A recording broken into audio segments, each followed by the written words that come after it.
Aujourd'hui, nous sommes avec Amélie Seida et Isabelle Jeninet. Merci Fanny de nous permettre cette belle opportunité-là de faire connaître notre livre pour les adolescents. Je dirais qu'au départ, on est deux collègues, on est deux psychologues qui sont spécialisés au niveau de l'anxiété. On a voulu travailler ensemble pour pouvoir offrir un outil qui pourrait être accessible aux jeunes. Ce qu'on observe, c'est qu'il y a beaucoup de livres pour les enfants, primaires, préscolaires. On retrouve beaucoup de livres aussi pour les adultes. Mais on trouvait que la période d'adolescence, donc adolescence à peu près 12 ans jusqu'à 20 ans à peu près, qu'il manquait d'ouvrages pour pouvoir adresser pour parler à ces jeunes-là. Ça veut dire, ça c'est une guide. La guide, c'est pour les parents, c'est pour les adolescents. C'est qui peut lire les livres? C'est vraiment un livre qui a été écrit, conçu pour les adolescents. Okay. Et on voulait justement nous faire un livre, disons, accrocheur, intéressant à lire parce que les adolescents, c'est une clientèle qui est difficile à rejoindre. Oui. Et donc, quelque chose qui est des fois trop aride, ça les intéressera pas. Quelque chose qui est trop gros, trop volumineux non plus. Donc, on voulait vraiment quelque chose qui était imagé, qui était fluide à lire. Donc, c'est vraiment destiné pour eux avec des exemples qui leur sont propres. Des choses qui leur parlent. Cela dit, ça n'empêche pas aux parents d'y jeter un coup d'œil, de le lire. Ça n'empêche pas aussi les intervenants qui travaillent avec des jeunes aussi de le lire. Mais je dirais que ça a été écrit aussi pour un peu tous les jeunes, en fait, qui ont qui vivent toutes sortes de choses, qui sont pas toujours à l'aise pour en parler. Quelque chose qui les interpelle, qui les accroche. Donc, ça a été, je dirais, notre motivation première à écrire ce livre-là. On ne cible pas une problématique en particulier. Okay. C'est vraiment pour tous les jeunes. Donc, on trouvait aussi que nous, on travaille en bureau privé, donc on voit souvent des adolescents, des adultes.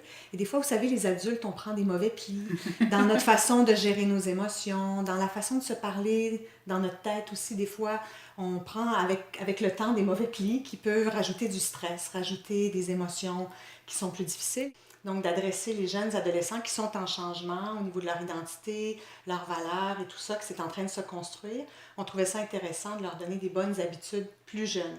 Peu importe comment on vit l'adolescence, qu'on la vit d'une façon un petit peu plus tranquille ou de façon un peu plus rock'n'roll, je pense que ça peut s'intéresser à tout adolescent qui vit des moments, disons, un petit peu plus difficiles et sombres.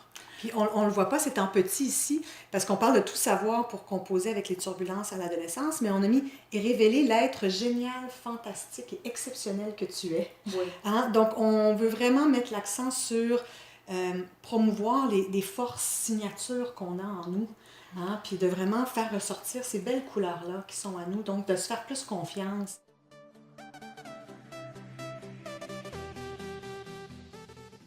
Moi, j'adore l'idée, vous avez pris le temps et c'est assez passionné quand vous parlez de votre livre, de votre bébé pour les adolescents, que je pense que ça vaut la peine de prendre le temps de le lire, même pour les parents, même pour le monde qui travaille avec les adolescents. On parle beaucoup de l'importance de l'ouverture, de la curiosité.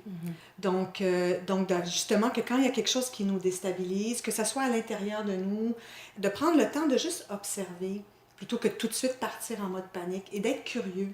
Chaque chapitre propose vraiment des stratégies spécifiques pour travailler un aspect là, dont on parle.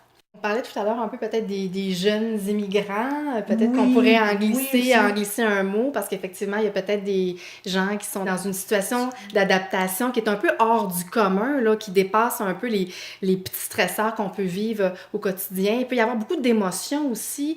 Souvent, c'est pas la décision qu'on a prise, hein, c'est papa, maman qui ont pris la décision, on suit. On laisse les amis. On laisse les amis, tous donc il peut y affaires. avoir beaucoup de colère, de frustration, de tristesse. Amélie et moi, on a beaucoup travaillé sur l'incertitude et on aime bien l'idée d'avancer malgré l'incertitude, d'essayer de vivre évidemment malgré cette incertitude-là, ces réponses-là qu'on voudrait avoir. Souvent, il y a trop d'énergie dépensée à Oui. essayer de rendre les choses plus sûres. Plus clair. Alors ouais. que c'est impossible. Il y aura Non. toujours de l'incertitude. Ça Donc, va on être- essaie de montrer... Ça nous suit toujours, Ça nous même suit quand on est des toujours. adultes. Exact. C'est- Donc, on essaie de montrer aux jeunes à comment composer avec les incertitudes de la vie, comment aller de l'avant, même si je ne suis pas certain. C'est un livre qui, si vraiment, quand on le lit, on sent qu'on a encore beaucoup trop d'émotions, mais il y a toujours possibilité de consulter aussi. Hein. Ça ne remplacera pas vraiment une démarche auprès d'un psychologue ou d'un Oui, médecin. oui. Ça, je vais juste par prudence aussi le mentionner. Mais sinon, c'est sûr que ça peut bien accompagner des jeunes à travers des moments de turbulence. C'était ça l'objectif. Merci beaucoup por la Merci charla. a toi. Muchas gracias a ustedes. Nosotros hablamos un poquito español, pero voilà. Pero mucha suerte. Oui. Muchas gracias. Hola, Mexico, Venezuela, Cuba, Uruguay. Y todos los latinos. Sí, muchas gracias. Muchas Hasta el gracias. minuto.